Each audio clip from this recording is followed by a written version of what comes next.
Hello and welcome to this edition of Dr. Clark Reports. And my guest is my friend, Dr. Joseph Bouie, who is my representative and my friend as well. He represents District 97 here in the state of Louisiana. And Representative Bouie, greetings and welcome, my friend. Thank you so much for having me this morning. Yes, sir. You represent District 97. It's an old district, but you are a newly minted representative, and you're about to hit the ground running for this first session that we have. But will you please, just for our listening audience, and viewing audience, tell us the boundaries and configuration of the district? Yes. Actually, the district was reapportioned, as you know, and it actually was implemented as of this particular term. So now the district includes Pontchartrain Park, parts of Lake Shore, all of Gentilly, parts of Bayou Road, parts of Mid-City, parts of Bayou St. John, and the 3rd, 4th, and 5th wards, parts of that. That's a pretty good district to represent in the legislature. Pretty well. Yeah. And I would say that it's a district pretty much of homeowners, and I know you have two universities there, Dillard University and Southern University at New Orleans. Oh, and three. And UNO. How can we forget that? Yes. 3 institutions. Yes. Yeah. So I would imagine that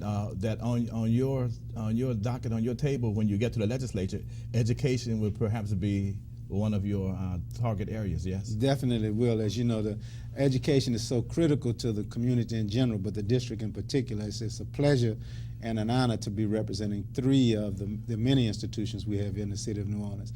But the district is a very diverse district. It is, in fact, still a majority African American. It's 70% African American, with about 28% Euro American, and the rest being Hispanic and Asian American. Oh, that's pretty good, and it's basically residential. Yes. And so that's being a residential area. What is your approach toward the community?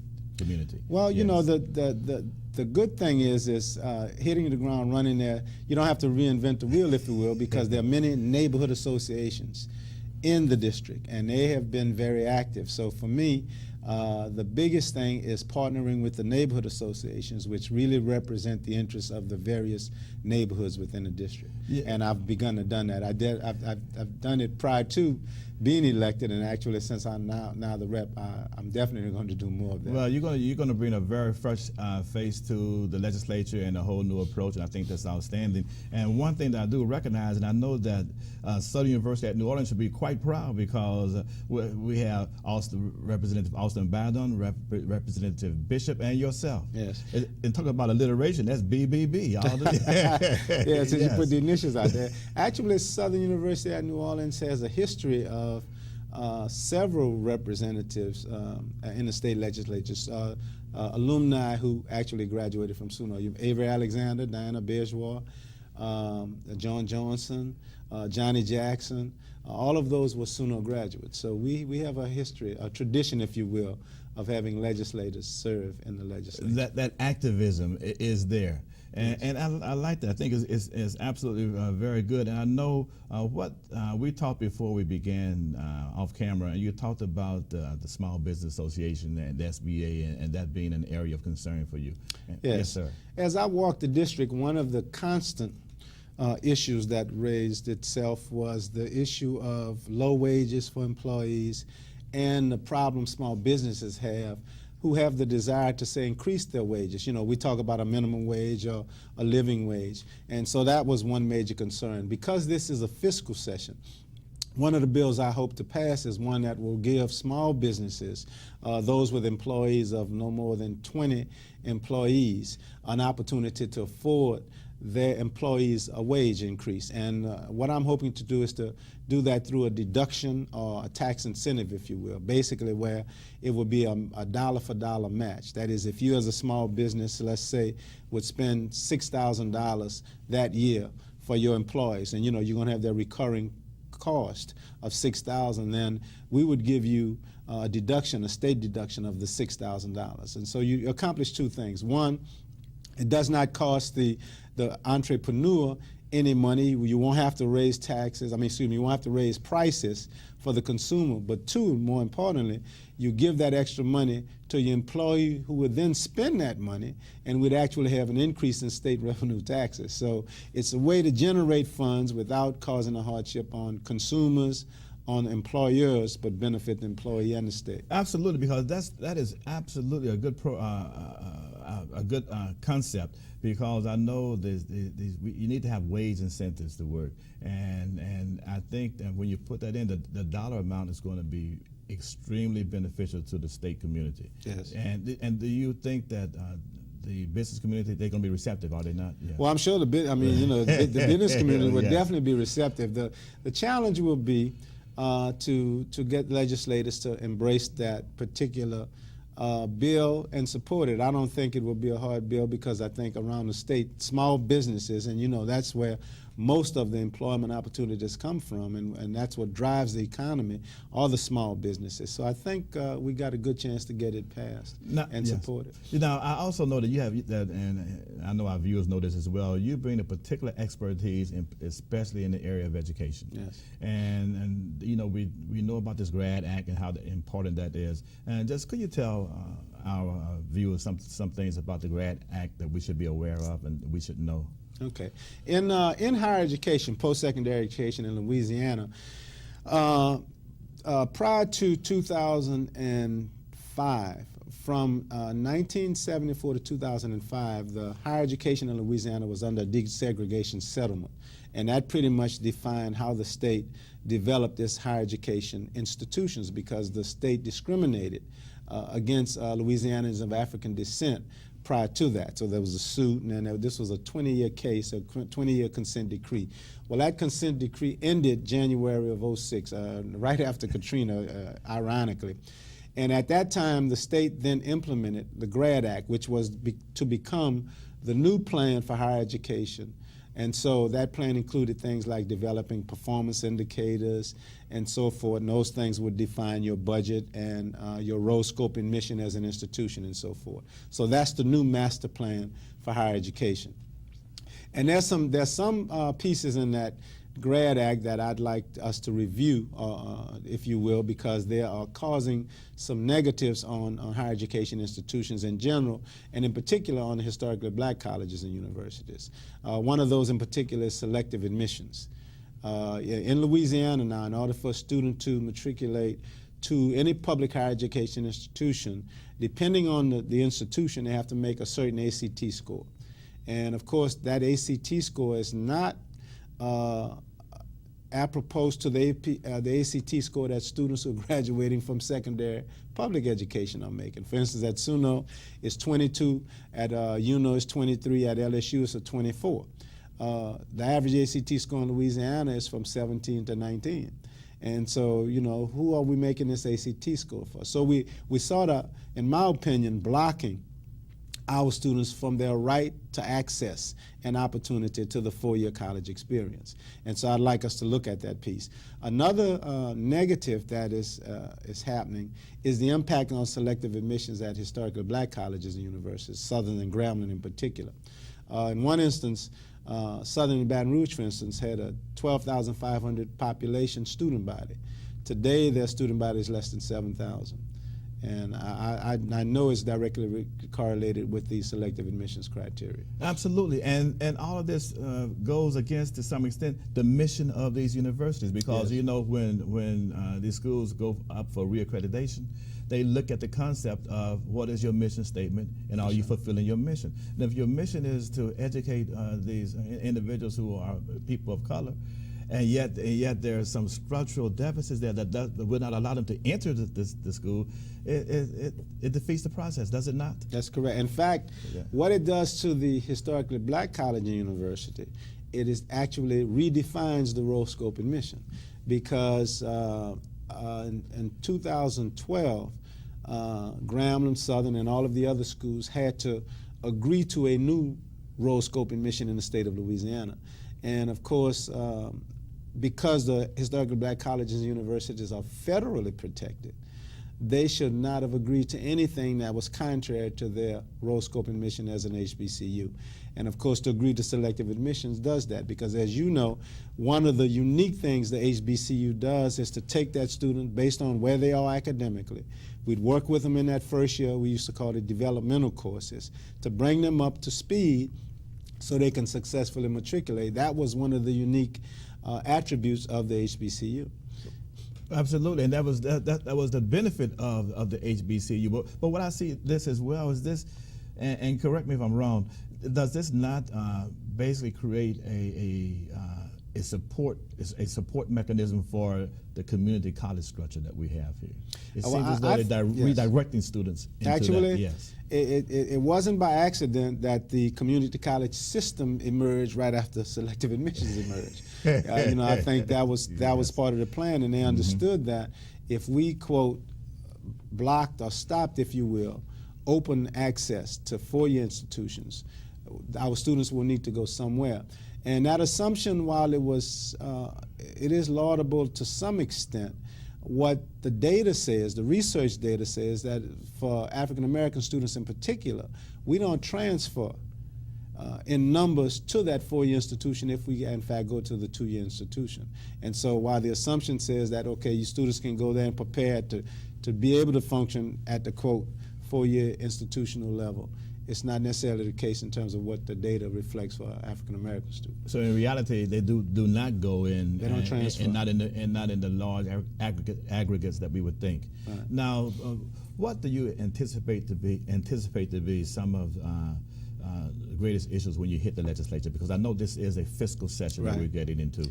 Yeah, this session coming up is a fiscal session, and as you know, odd numbers, you deal with only fiscal issues, things with bonds, taxes, tax increases, tax reductions, or elimination of tax incentives, or introduction of tax incentives. But you are allowed 5 bills that are non-fiscal related, and so the issues that will be dominant for this April session will be those that are about generating revenue for the state, through either taxes, bonds, and so forth. Oh, so you're going into what the money session, right? The dividend Budget, session. Right.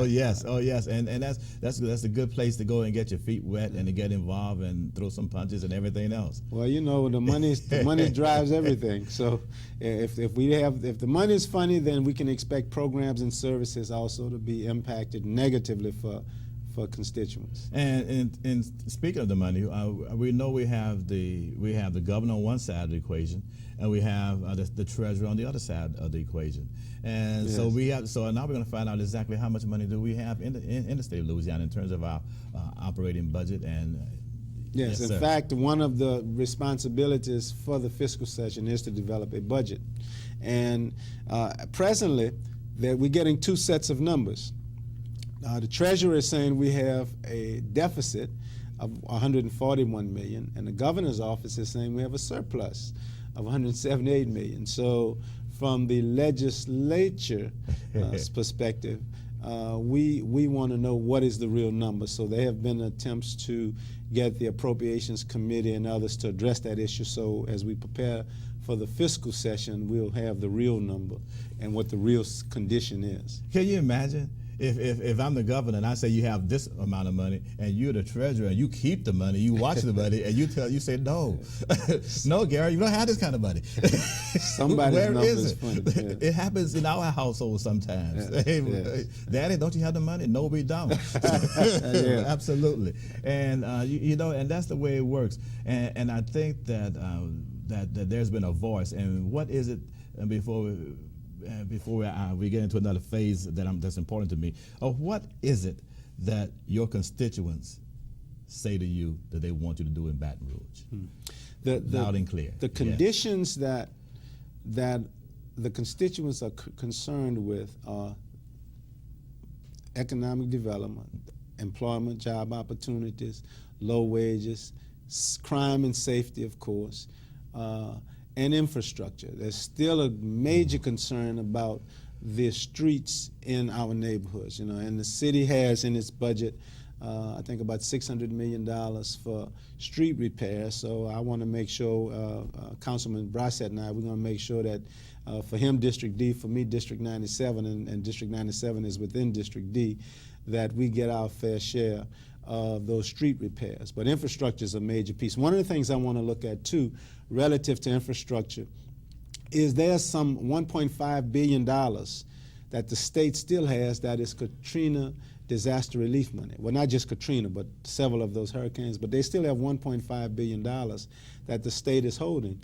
$600 million of that, which has been appropriated for local communities to actually decide how they want to use the money.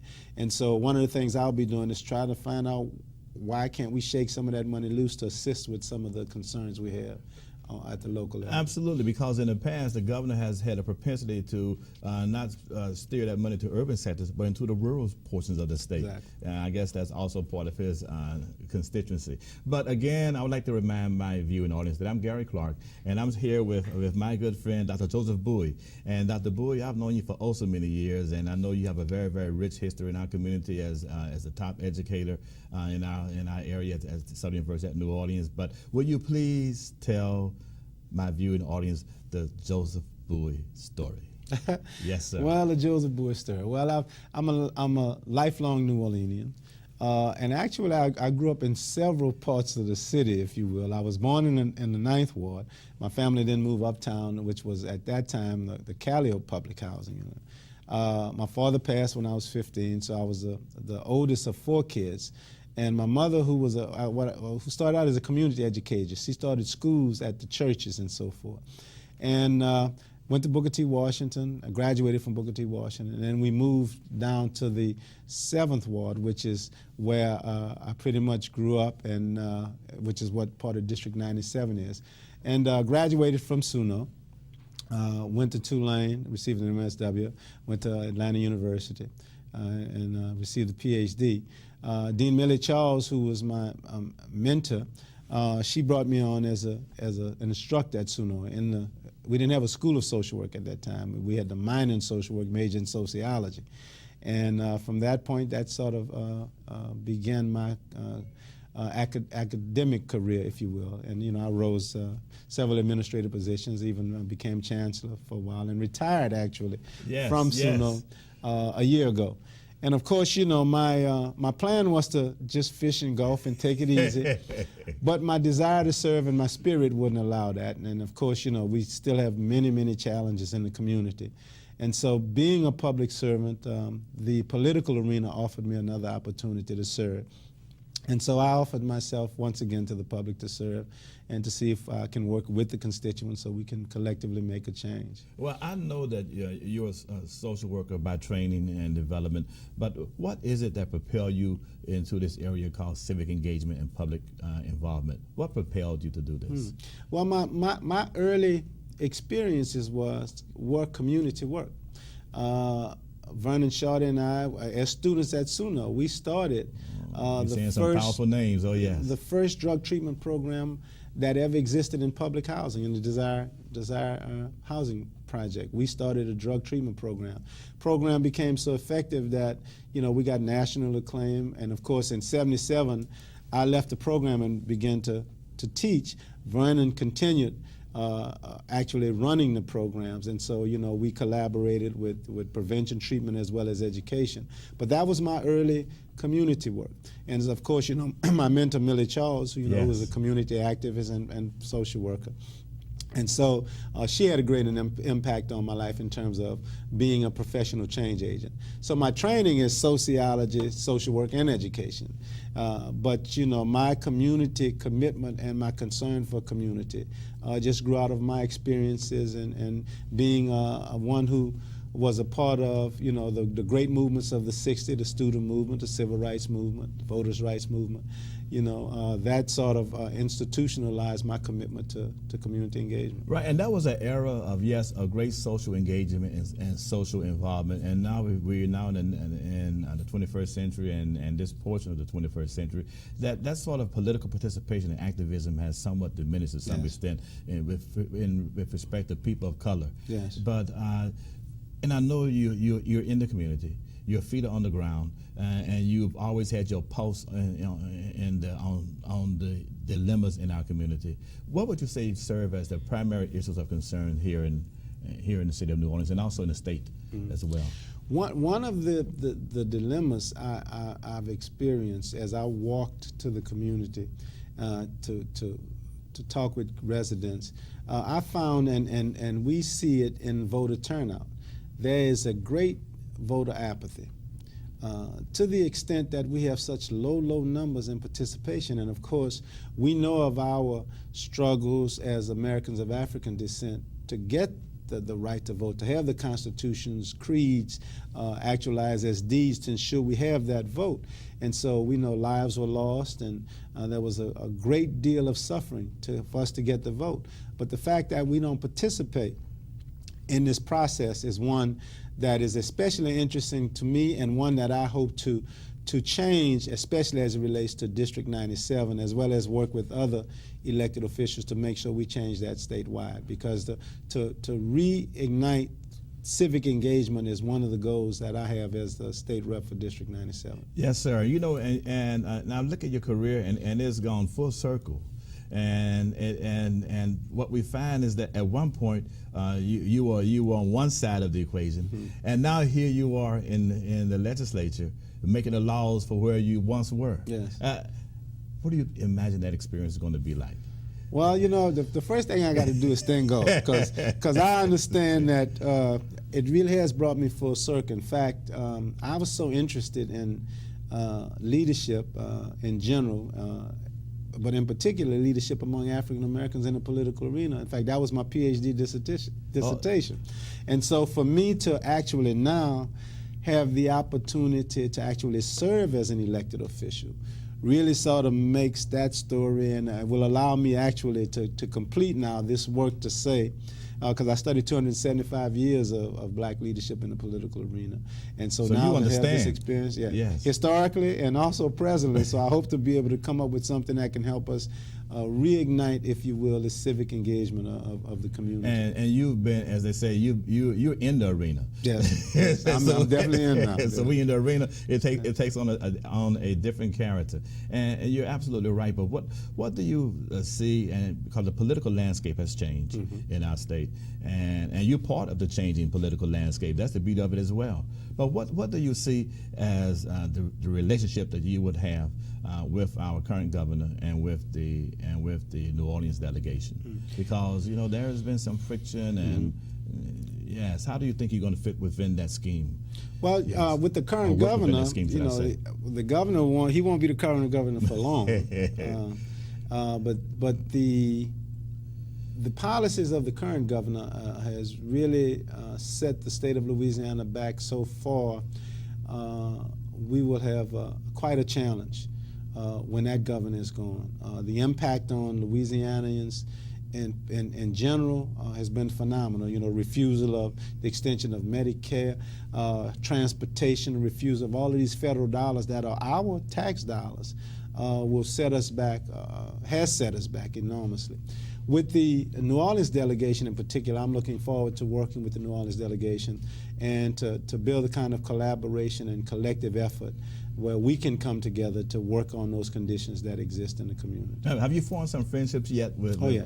with some of the other members of the legislature? Have they reached out to you, or you reached out to them? Yes. Actually, to their credit, every one of them called to congratulate me. And many of them I've worked with at some point in time, you know, in some capacity at SUNO, either as a faculty senate president or as an administrator at SUNO, or just working with community groups to talk about issues that were of concern, and they had some legislative impact, and we went to testify at public hearings or whatever. So I knew most of them. The others I've met and have been meeting and looking forward to working with them. It appears to be a group that is committed to doing the right thing for constituents. So I'm looking forward to being a part of that New Orleans delegation. Now, let me ask you a question on the academic side of the equation. I know you've observed politicals throughout the years and leadership positions. Who are some of the leaders that you look at within that you say are good leaders here in the state of Louisiana or elsewhere that you say are good good legislators, should I say? Well, you know, in the Senate. In the Senate and in Congress, I'd have to say clearly, Mary Landrieu, Cedric Richmond, you know, that's our congressional delegation who I know pretty much has fought to protect Louisiana in general and New Orleans in particular.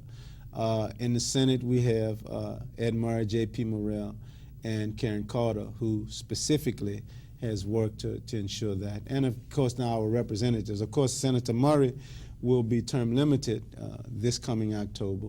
Also, Representative Badon will be as well. So a couple of them will be losing because of term limit. But I think there needs to be, if you will, a greater collaboration.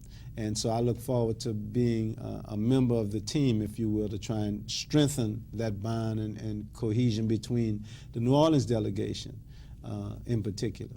Yes, and there are other delegations we have as well. You got to deal with the Acadiana group, and the folks up there in North Louisiana, right. the rural folks, and then you have the Republicans in the legislature, and they seem to be flexing their muscles. So it's going to be very challenging thing, to say the least. And are you going to miss the academic experience?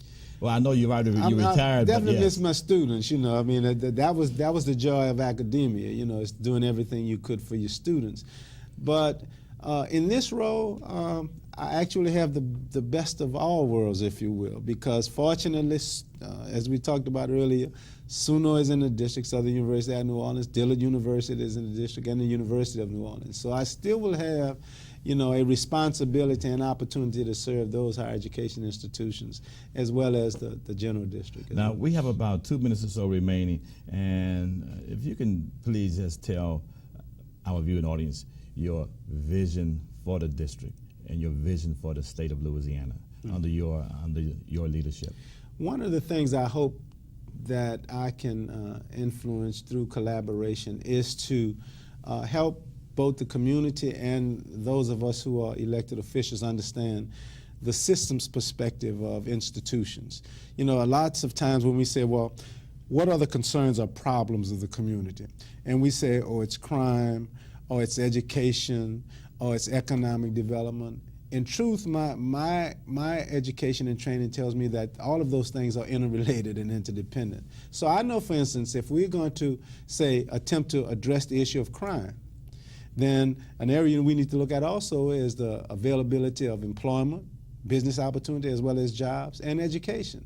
Because I know for sure if we, as a community, ensure that everybody got what they're supposed to get in those two institutions, we can impact the area of crime. And so my unique, I think, perspective of understanding that systems perspective will allow us to really focus in on not the symptom of the problem so much, but really the cause or etiology of the problem. Oh, yes, I like that. You see, you bring that fresh perspective and that true understanding. So I want to thank you for joining me. Oh, my pleasure. Thank you so much for having me. It's absolutely great, and I know it's going to be a real good session that you're going to involve yourself in. And again, I want to thank my viewing audience for tuning in. And as always, it's been a pleasure.